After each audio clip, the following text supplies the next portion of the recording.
Olá, sejam bem-vindos ao nosso seminário. Iremos apresentar sobre John Rawls e a teoria equitativa do direito. Nosso grupo está integrado entre eu, Rian Kelvin, Lucas Emanuel, Letícia Alves, Maria Eduarda Torres Alves, Thaís Monteiro e Thaís Menezes. Para iniciar, irei apresentar o sumário do nosso grupo, que está dividido em 6 pontos. Irei apresentar a biografia de John Rawls e as diferenças entre a teoria utilitarista e a teoria de John Rawls. Lucas Emanuel irá apresentar um pouco mais das diferenças e apresentará também a justiça como equidade. Thaís Menezes irá apresentar os princípios da justiça. Maria Eduarda irá apresentar a posição original e, por fim, Thaís Monteiro irá apresentar as críticas à teoria de Rawls. Iniciarei agora a biografia de John Rawls. Rawls era um estadunidense nascido em 1921 em Maryland, após a Primeira Guerra Mundial. Morreu em 2002 com seus 81 anos em Massachusetts. Todo esse processo de vida dele, ele teve fortes influências filosóficas. Também importa considerar o contexto histórico que ele viveu, a Guerra do Vietnã, principalmente quando ele lançou sua principal obra, em 1971, ocorria a Guerra do Vietnã e também era pós-Segunda Guerra Mundial. Muito importante ressaltar esse contexto histórico.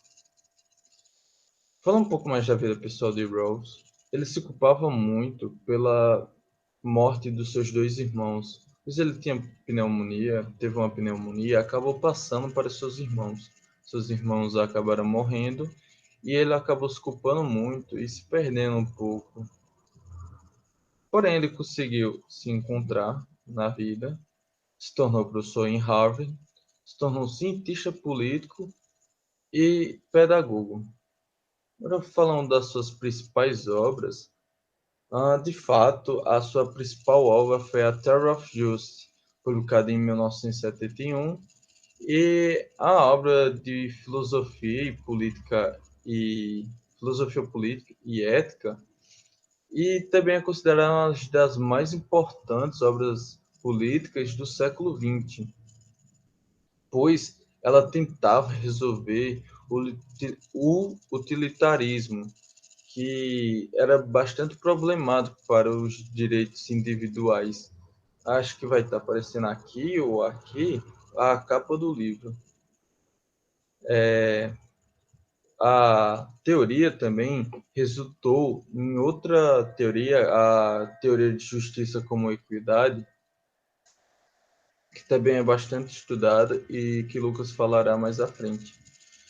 Continuando falando sobre as obras dele, ele também tem mais duas obras, além dessas outras duas, que foram as principais dele, foi o Liberalismo Político, em 1993. Nela fala que o governo deve ser neutro entre as concepções correntes. E o Direito dos Povos, de 1999, de como já fala no título do livro, fala sobre o direito das pessoas e também falava das relações internacionais. Falarei agora do pouco da diferenciando o utilitarismo, a teoria do utilitarismo, com a teoria de John Rawls. Explicarei um pouco agora o utilitarismo para Rawls. Rawls pensa que o utilitarismo pressupõe uma concepção monista do bem. Para Rawls, é uma premissa de teoria utilitarista que se todos os indivíduos forem totalmente informados e racionais, concordarão que existe apenas um bem. No utilitarismo clássico, que eu citei na biografia, o bem é o prazer mental, ou então, tomando de uma forma mais ampla, é o bem-estar psicológico. Podem explicar que o utilitarismo ele busca a felicidade da máxima de pessoas de um grupo. Por exemplo, se para trazer a felicidade e um grupo das pessoas, for a máxima, vão fazer de qualquer modo para ter esse prazer, independente de outras pessoas que forem sofrer. E por isso que era bastante problemático para os direitos individuais, que não existiam igualdade. Então, Rawls ele vai buscar a todo momento, não uma igualdade, que todos sejam iguais, mas que todos devem ter o mesmo direito. E ele fornece um conjunto de princípios que poderíamos usar para determinar se as instituições e as ações de uma sociedade são justas. Consiste com a nossa intuição ou nossos juízes ponderados sobre o fato de os indivíduos possuírem direitos que não devem ser sacrificados no cálculo dos interesses sociais. Agora, falar melhor sobre isso é falar sobre a, a justiça como equidade, que Lucas falará agora. Muitos filósofos colocaram seus juízos a respeito da justiça e da equidade. Com Rawls não foi diferente. Ele objetivava que uma sociedade justa e até a própria justiça tem como base a equidade. Para ele, essa equidade não servia de correção da lei como Aristóteles pensava, mas sim no clique inicial da formulação das instituições sociais. Por ele ter vivido em uma época mais atual à dos outros grandes filósofos, nós temos mais acervo acadêmico, frases que ele costumava dizer e curiosidades. Uma dessas suas opiniões era que ele não queria ser assunto de teses acadêmicas, porque queria que o seu pensamento inspirasse outras pessoas para que levassem suas ideias, para que a tomassem como propósito e não restringissem seu pensamento a teses e doutores. Hall se dedicou fielmente à sua teoria da justiça, que, como Rian falou, é a sua principal obra, é a sua obra-prima. Para ele, os princípios de justiça partiriam de um acordo mútuo entre pessoas em situações equitativas. E os princípios relacionados nessa conjuntura também deverão ser equitativos. Essa é uma teoria da justiça que advém de um contrato social. Por isso, disse da influência dos contratualistas sobre o seu trabalho. E os princípios que ele coloca afirmam um pensamento liberal amplo de direitos e liberdades que são fundamentais para o indivíduo e só admitem desigualdades de renda e riquezas que tenham certas vantagens para os menos favorecidos. Ele parte do princípio de que cada indivíduo é único.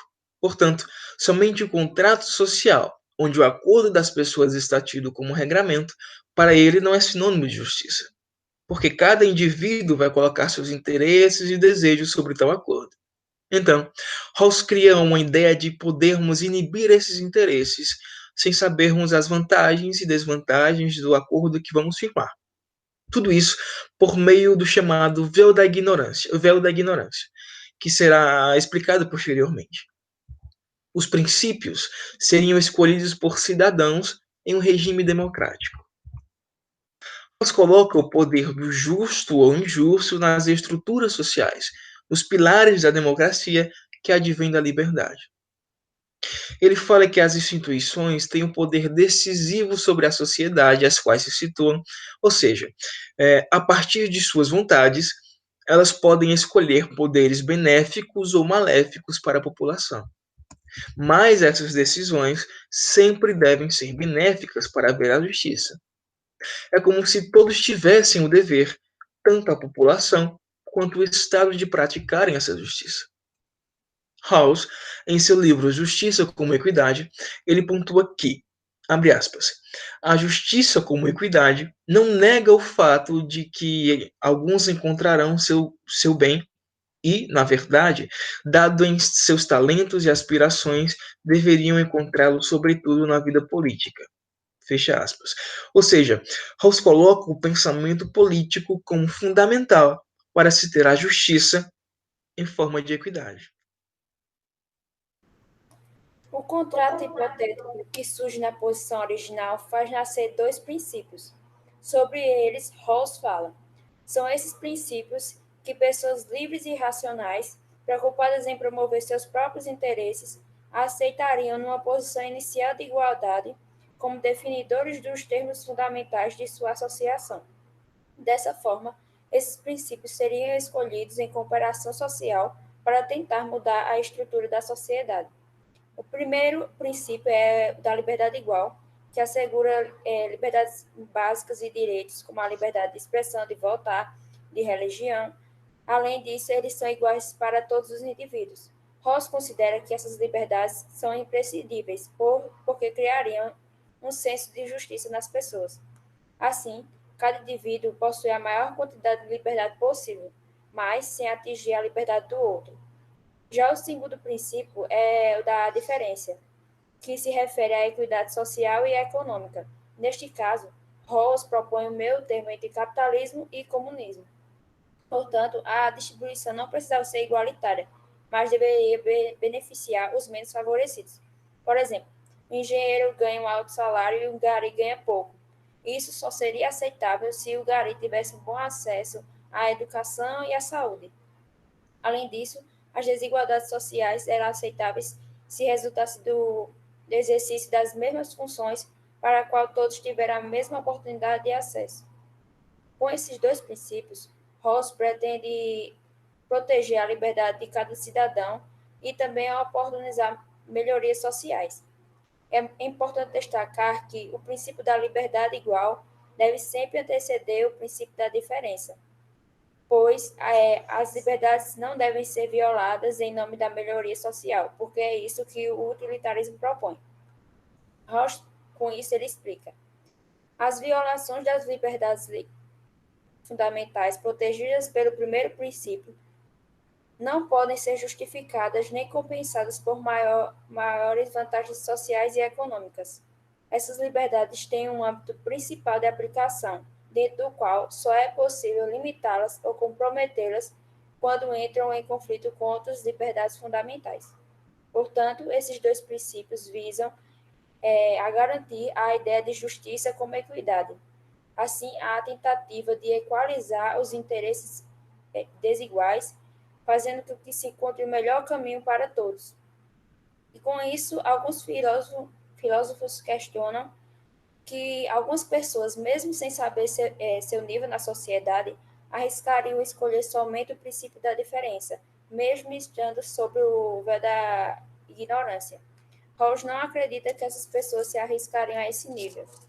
E com esses dois princípios, ele faz uma analogia com um bolo, que é assim: um bolo vai ser compartilhado por várias pessoas e alguém irá ficar encarregado de cortá-lo.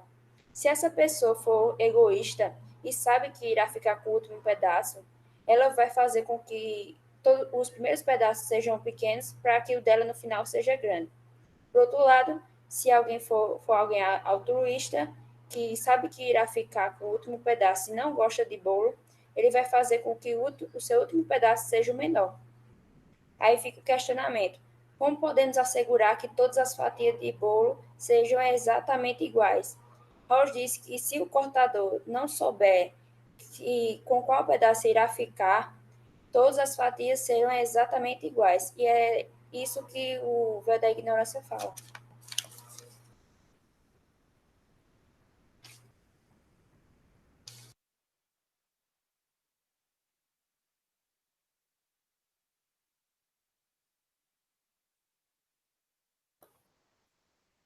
Depois de discutido os princípios e a teoria da justiça, Rawls, em seu livro, ele diz que, embora os princípios da justiça possam ser superiores às concepções que nos são conhecidas, talvez alguns conjuntos de princípios, ainda não formulados até o momento, seja ainda melhor. E dessa forma, ele, além de construir um pensamento que se mostra flexível com as futuras teorias que possam surgir de acordo com o momento histórico e com a vontade das partes, ele também reforça a importância da sua própria teoria, já que no livro ele compara a justiça como equidade e as concepções intuicionistas e utilitarismo, como já foi mostrado em algumas críticas. E depois de falar desses princípios, é interessante a gente chegar ao ponto da posição original. Só que, antes de falar dessa situação hipotética, é importante a gente pensar como foi que surgiu e como o Rawls chegou a essa teoria. Então, ele começa exemplificando com a teoria dos preços, em que ele fala da questão do equilíbrio. E ele fala que o equilíbrio é o resultado de acordos livremente firmados. No entanto, não significa que esses acordos sejam justos, justamente porque decorre de uma vontade dos indivíduos onde eles querem satisfazer as próprias vontades e os próprios interesses, na tentativa de obter o melhor custo-benefício possível. Então, nesse contexto, ele fala Rawls fala o seguinte: embora uma sociedade seja um empreendimento cooperativo para a vantagem mútua, ela é tipicamente marcada por um conflito e, ao mesmo tempo, por uma identidade de interesses. E o autor reconhece que esses interesses são as circunstâncias da justiça que podem ser tanto objetivas como subjetivas. As objetivas, elas estão relacionadas à necessidade e à possibilidade de cooperação humana, já que os indivíduos eles são semelhantes fisicamente e mentalmente, ao ponto de que nenhum pode dominar o outro. E, além de ocuparem o mesmo espaço, dividindo os mesmos recursos escassos. Já as circunstâncias subjetivas, ela parte da concepção de que tem essa cooperação, mas os indivíduos eles possuem os seus próprios interesses, os seus próprios planos de vida que são diferentes dos outros, mas que eles também devem ser dignos de conhecimento e de satisfação. No entanto, esses julgamentos eles podem ser distorcidos pela ansiedade, pela preocupação com seus próprios interesses e pelo preconceito, segundo Rawls. Bom, nesse sentido da tentativa de obter proveitos, Rawls baseia sua teoria na justiça procedimental pura, ou seja, de modo que a justiça ela não apresenta um critério prévio que define o seu conteúdo e, por isso, não vai influenciar no resultado final. Essa teoria também é baseada na questão da autonomia, onde os indivíduos eles não vão ter uma lei imposta, e baseado também na imparcialidade, onde os interesses eles vão ser deixados de lado para que o resultado final seja o melhor possível para todos. E tudo isso que foi falado se chega ao pensamento da posição original. Por Rawls ser considerado neocontratualista e ter sofrido influência tanto de Locke, Rousseau, Hobbes, ele assemelha essa posição ao estado de natureza, onde haveria uma organização social que serviria para a construção dos princípios de justiça, esses que serão a base para a Constituição, as leis e a distribuição de bens e de posições nessa sociedade. E para que isso acontecesse, todos eles deveriam estar sob o véu da ignorância. E o que é esse véu? Seria uma fase temporária no qual os indivíduos eles não se conhecem, ou seja, eles não sabem o grau de escolaridade, o status social, sua classe dentro da sociedade, eles não sabem as vantagens e as habilidades que ele tem, para que isso, como dito anteriormente, seja feito de maneira imparcial e não reflita no resultado final.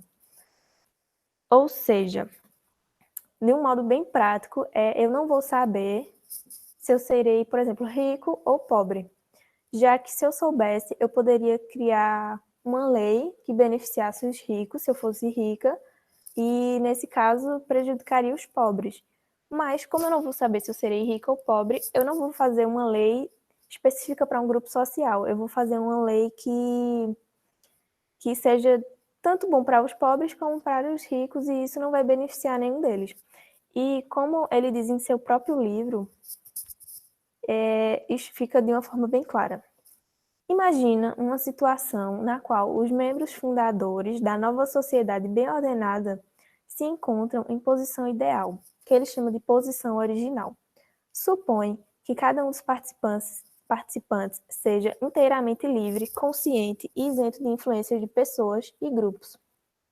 Supõe também que os participantes ignoram todas as diferenças que existem entre eles, são, por assim dizer, encobertos por um véu de ignorância a respeito da condição social própria e dos companheiros. Ficam, deste modo, esquecidos e colocados entre parênteses o status social de cada um, os dotes naturais e a ideia de bem-estar individual e social.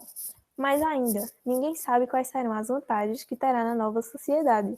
Por isso, ninguém está legislando em causa própria visando posições futuras que ninguém desconhece. Nas críticas sobre Rawls, Sandel, que escreveu o livro Justiça, o que é fazer a coisa certa, critica por meio do aspecto metodológico. Sandel explica que é muito difícil você fazer o exercício intelectual de imaginar quais seriam os principais de determinada situação hipotética, pois você já está condicionado pelas suas preconcepções. Você pensa que é uma teorização, uma opinião sua, que não seria desinteressada, mas, na verdade, é um reflexo da estrutura da sociedade que você foi criado. Seus preconceitos, a classe que se pertence, a quantidade de dinheiro que se possui. Ou seja, não existe posição original, não existe véu da ignorância, porque as pessoas não conseguem se desvincular dos seus interesses, visto que até a nacionalidade pode influenciar. Robert Nozick é outro teórico do liberalismo que escreveu o livro Anarquia, Estado e Utopia. Para Nozick, é inaceitável que, em nome da redução das desigualdades, o Estado venha atentar contra a liberdade de mercado e contra os direitos de propriedade, e desconsiderar as circunstâncias de cada indivíduo e as especificidades de cada indivíduo. Além disso, embora Rawls seja um teórico do liberalismo político, ele é incompatível com a própria ideia de liberalismo que ele pretende defender, porque ele desconsidera as ideias de pluralismo e de tolerância. Outro teórico é Walser, um teórico comunitarista que escreveu o livro As Esferas da Justiça. Para ele, a justiça distributiva tem que ser uma justiça sempre local, ou seja, ligada às compreensões compartilhadas pelos membros de determinado grupo, e nunca universalista, como propõe Rawls. Pois para Walser, ele propõe a noção de qualquer critério que seja único de distribuição. Estamos falando de uma sociedade complexa, que se opõe. Max Tyler também é um filósofo comunitarista, um teórico comunitarista, e ele fala que uma comunidade política concreta é livre para estabelecer seus fins práticos sociais, nunca podendo ter essa concepção universalista de bem. Basicamente, quando Rawls é contra a pluralidade da sociedade, os teóricos vão muito de encontro a isso, pois uma sociedade, nossa sociedade atual, ela é muito plural, e é muito difícil criar uma sociedade teórica que teria um sentido único, já que cada comunidade, de cada local, cada pessoa, ela tem suas próprias concepções e elas devem criar suas próprias concepções de justiça. Aqui vai aparecer as referências que cada um usou nos seus estudos para conseguir criar essa pequena apresentação sobre Rawls hoje. Bom, eu queria falar sobre algumas curiosidades também. Eu sei que não está no sumário, mas é só para quem fica até o final do vídeo, tá certo? É um prêmio. Com as suas concepções, Rawls influenciou grandes nomes da filosofia, como o famosíssimo, hoje em dia, Michael J. Sandel, que é um grande expoente do século XXI, e ele é professor de Harvard também. E ele também inspirou Ronald Dworkin, que é outro grande nome da filosofia moderna, em que seus pensamentos também foram influenciados pelo neocontratualista. Bom, é isso. Esse foi o nosso vídeo. Eu espero que vocês tenham aprendido alguma coisa. E, bom, é isso. Até mais.